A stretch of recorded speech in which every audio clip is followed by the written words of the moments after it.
Hey gang, so today we're looking at something sent to us by GEEONE.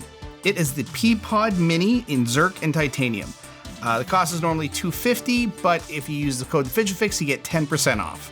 So the Mini Pea Pod is actually kind of an interesting little design. It's unique. It does a couple of things, but it does them fairly well. And it took some time, but I actually started to get to like it. So let's get it under the camera and find out why. It is the Mini Pea Pod in Zirc and Titanium. Let's go.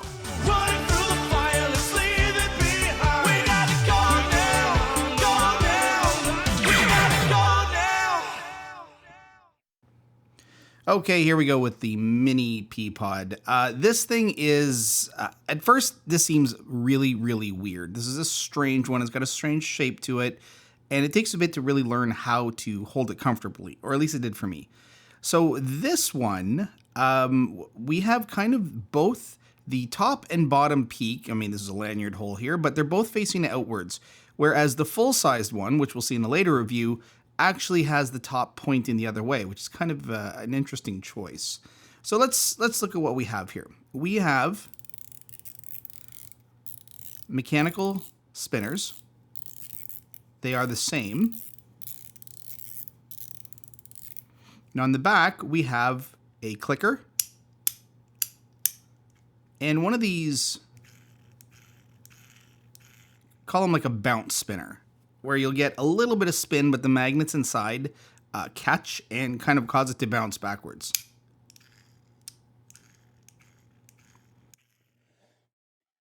Now, you may have just noticed that when it comes time to spinning, if you push too hard, you'll push it down. And that's a bit of a design flaw with these things, because you need to give this a little bit of effort to spin it. And if you push too hard, you push down. So I find this part I don't use, this little bouncy part. I mean, you can just sit and spin it like this and it'll give you kind of an interesting haptic, but I do find that my thumb hesitates. It's better when it's down like this. Now this is a really, really nice little clicker though. And depending on how you hold it, I've found that it's best or most comfortable like this because it's a grip. So your finger sort of sits inside the middle here and then you can just spin and the index finger just kind of stays on top to keep everything under control. But that makes it kind of awkward to get to the bottom one. So I'm not sure yet whose hand this is for. Is this for somebody with really small hands or really big hands? I'm going to assume small hands.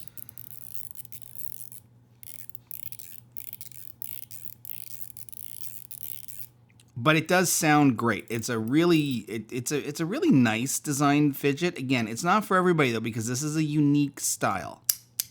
We have our clicker. So what we can take apart is we can take the clicker off. Now, what I have not been able to access, and it drives me nuts because I love to take everything apart. We have little holes here, and these little holes would tell me that that's how I can pop off this dial. But as you'll see, if I take my, let's say my smallest or one of my smallest bits, and I push, I'm not really doing anything. So this is a bit of a mystery. Now, sometimes it's because the magnets are connected. So if you do like a half turn, you can get it off of the magnet. The issue is these things usually, because right now we've only got one magnet free, or sorry, like I'm pressing on one side, right, of three. So unless I really give it some strength, if this is meant to be the way, look at this, I've even left an indent in my finger. If this is the way it's meant to be taken off, you have to have a tool where you can press all three together, because what happens is you're only lifting one side off, but then the other two sides likely have magnets in here that are keeping it all in place.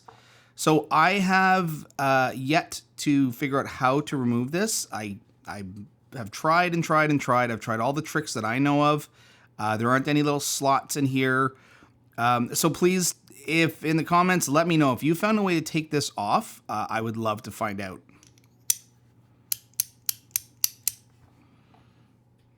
Now what we can take off though are these. And it's just getting your nail under the little edge here. So watch. Just under here and pop off just like that. Now you would think that you could do the same thing on this side, but no, you cannot. So I have no idea.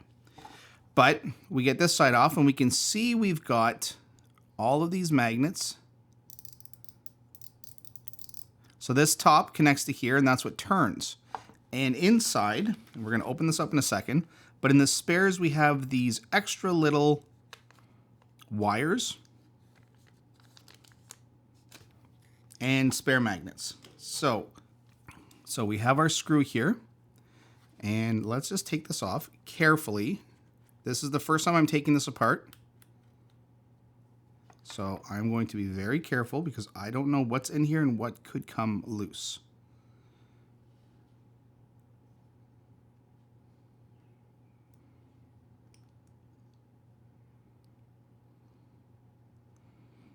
Oh, I see. Okay, so this is actually a pretty simple design in here. We have these little wires.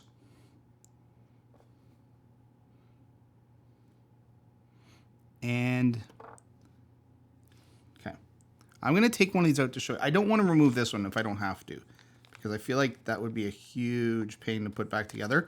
If you have to replace this, this is like a worst case scenario. But I'm going to show you what this looks like, or what we're dealing with. So inside here,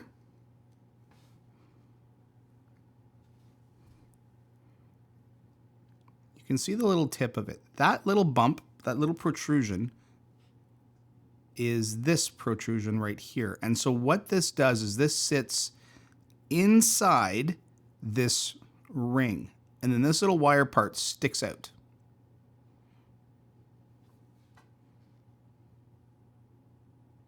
Okay, and then that scrapes along here, along this track. Now this is, oh, okay, well, you know what? This lifts right off. Okay, this might be a mistake. We'll see. But it's probably necessary to have a look at it. So inside here is that wire. And so what you would do is, if you were replacing this, is you would take this tip and put it in first and then kind of squeeze the rest of the wire so that it fits inside of here. And that's really it. And then we have these little grooved notches, and those sit on this little notch here, so it prevents it from rotating. So then we get the side with the teeth, and they just spin around that little part of the wire, this little part of the clip. And that's it. And then this screw just acts like a cap, really.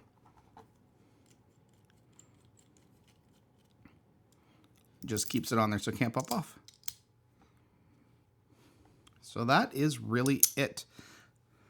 All right, gang, so that is a very quick, but I don't think it really needs to be very long. This is a quick review of the mini Pea Pod. And once again, if anyone out there has managed to remove this, let me know, because I'd love to be able to get in there and find out how to do it. I've tried applying a good amount of force to these holes. I just don't have anything that could push all three at the same time. Again, though, this is a fun little piece. This is a great car fidget because nothing comes loose. And again, that's my criteria with car fidget. Can it come loose? No. Is it dangerous if it flies around in an accident? Sure. But so are your car keys. You know, if you got your car keys just sitting around. So I don't know. You just got to be careful, I guess. Wow, this went in a weird direction. But anyways, great little fidget, really solidly built, and a nice little car fidget. All right, gang, thanks for watching.